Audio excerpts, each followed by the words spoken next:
नमस्कार। मैं डॉक्टर मनोज कुमार झा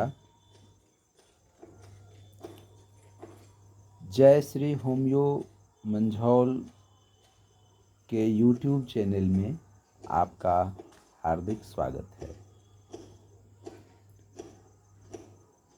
जब आप होम्योपैथिक पेशेंट को देखते हैं तो आपके मन में सबसे पहले ये आता होगा कि कौन सा सवाल पहले इससे पूछूं। मटेरिया मेडिका के आधार पर आप पढ़े होते हैं, रेपर्टरी पढ़े होते हैं,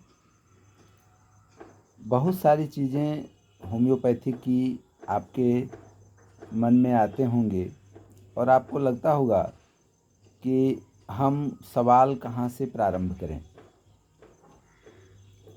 रोगी को कौन सा सवाल पूछें कि इसकी सही और सटीक दवा हम चुन पाएँ। डॉक्टर का हमेशा से रहता है कि कैसे हम अपने रोगी को ठीक करें, परंतु सही सवाल नहीं कर पाने के वजह से आपका केस फेल होता है और आप जब समीक्षा करते हैं कि अगर मैंने 100 पेशेंट देखे तो मैंने कितने पेशेंट को लाभ दिया और कितना पेशेंट बिना मुझसे कहे किसी दूसरे के पास चला गया अथवा असंतुष्ट होकर दूसरी चिकित्सा पद्धति में चला गया। तो इन बातों का हमें विश्लेषण करना चाहिए और यदि हम उसे लाभ दे पा रहे हैं तो उसकी सही पद्धति क्या है, इस पर भी विचार करना चाहिए। हमने अपने 25 साल के होम्योपैथिक करियर में ये पाया है कि सहगल टेक्निक द्वारा लिया गया केस टेकिंग बहुत ही उत्तम है। आपको ये बताने में हमें खुशी होगी कि इस पद्धति के द्वारा एक सूत्र तैयार किया गया है जो 3PP कहलाता है: प्रेजेंट, परसिस्टेंट और प्रीडोमिनेंट। इसमें वर्तमान में रोगी कहाँ है, रोगी की मनोदशा क्या है और वह कब से इस मनोदशा में पड़ा हुआ है और उसकी मनोदशा पर सबसे ज़्यादा प्रभाव किन चीज़ों का है। अगर हम इन बातों को तय करते हैं तब हम उसके सही स्थिति तक पहुंच पाते हैं। रोगी पहले अच्छा था, खुश था, अपना काम कर रहा था, अपने दैनिक जीवन में वो जो कुछ भी था, जैसा भी था, चल रहा था, परंतु जब से वह बीमार पड़ा है तब से उसकी मनोदशा में क्या परिवर्तन आया। वह चिड़चिड़ा हो गया है, वह रोने लगा है, वह जो खुश रहता था वह उदास रहने लगा है, वह जो काम काज पर जाता था अब उसे काम काज करने की इच्छा नहीं हो रही है, हमेशा सोए रहता है, किसी से बात नहीं करता है या कोई बात करता है तो चिढ़ जाता है, गुस्से में रहता है। आखिर उसमें जो बदलाव आया, इन बातों पे गौर करना आवश्यक है।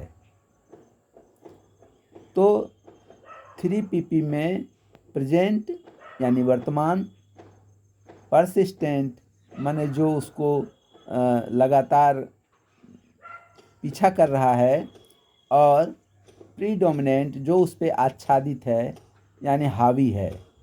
इन तीनों लक्षणों को हम लेते हैं। अब हम देखते हैं कि इन तीनों लक्षणों को कैसे लिया जाए, कैसे कौन से सूत्र अपनाए जाएं। तो इसके लिए प्रमुख सूत्र है कि सबसे 3 कॉलम में हम बांटते हैं। पहले हम रखते हैं कि वह रोगी, वह का अर्थ है यहाँ से रोगी है, वह क्या कहता है। दूसरा, वह क्या करता है। फिर वह कैसे कहता है और वह कैसे करता है। वह क्यों कहता है और वह क्यों करता है। यानी what he says, what he does, why he says, why he does, when he says, when he does, how he says, how he does। ये सूत्र जब हम अपने क्लिनिक में अपनाते हैं तो रोगी की सारी मनोदशा का हमें पता चल जाता है। ये केस टेकिंग में इस सूत्र का सबसे बड़ा योगदान है। फिर हम पाते हैं कि हम केस टेकिंग करते समय सवाल में छलांग न लगाएं।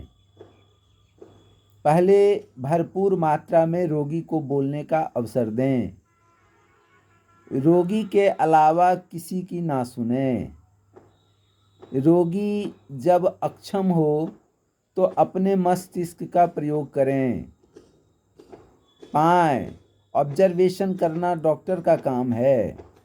डॉक्टर एक ऑब्जर्वर है, उससे संपूर्ण डाटा अपने सामने में रखने होते। रोगी में किन चीज़ों की कमी है, कौन कौन से चीज़ उसमें झलक रहे हैं, इन सारी चीज़ों को लिखना होता है और लिखकर सूक्ष्मता से उसका विश्लेषण करना होता है। तो हम केस टेकिंग के फाइनल स्टेज तक पहुंच पाते हैं।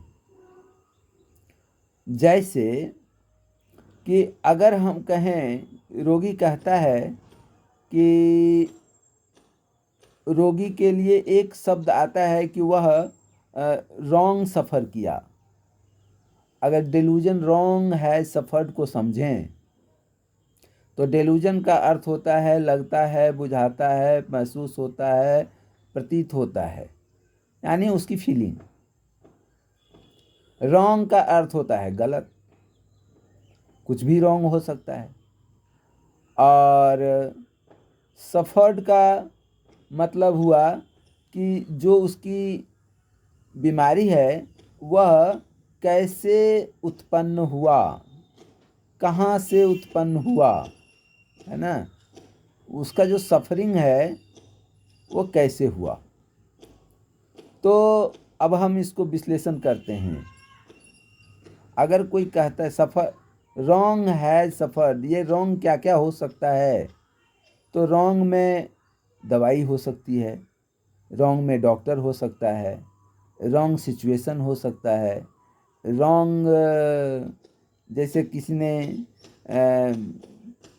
हमसे धोखा किया, गलती किया, उस अवस्था को भी रॉन्ग कहते हैं, यानी अवस्था हो सकती है। न्याय उसके साथ गलत न्याय हुआ, रॉन्ग हो सकता है।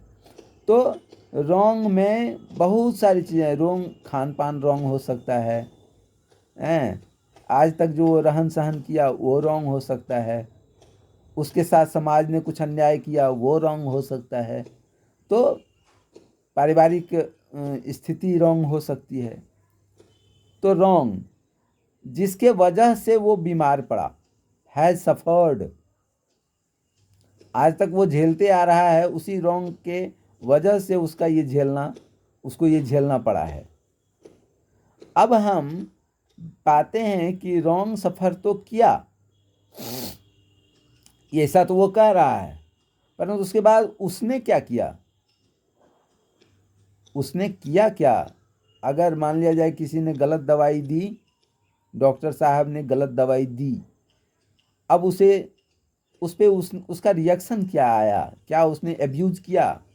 क्या उसने उस डॉक्टर साहब को गाली दी, या मन मार कर रह गया, या दवा खाना छोड़ दिया, या डॉक्टर बदल लिया? तो अगर उसने गाली दी तो एब्यूजिव, दवा खाना छोड़ दिया तो refuse to take the medicine, अगर उसने डॉक्टर बदल लिया तो एस्केप अटेम्प्ट टू। तो डेलूजन रॉन्ग है सफर्ड के साथ, हमने उससे रिलेटेड जो उसने फिर किया उसको हम जोड़ते हैं। इस प्रकार से केस टेकिंग करते हैं कि जो एक रूब्रिक हम चुनते हैं उससे दूसरा रूब्रिक उससे जुड़ा हुआ होना चाहिए, ना कि एक रूब्रिक कहीं से लिए और दूसरा रूब्रिक कहीं और से ले रहे हैं जो उससे संबद्ध नहीं है। यानी एक रोगी का जो एक स्टेटमेंट आएगा, उस स्टेटमेंट से दूसरा उसका जो उसकी जो भाषा होगी उसमें हम ढूंढेंगे कि रूब्रिक उससे जुड़ा हुआ होना चाहिए। इस प्रकार से हम केस टेकिंग करते हैं और तब हम उसका रेपर्टराइजेशन करके फाइनल स्टेज में उसकी दवा का चुनाव करते हैं। धन्यवाद। फिर अगले क्रम में हम मिलते हैं। अगर आपको ये मेरा वीडियो अच्छा लगा हो तो परंपरा के मुताबिक आप इसको लाइक कर सकते हैं, सब्सक्राइब कर सकते हैं। धन्यवाद।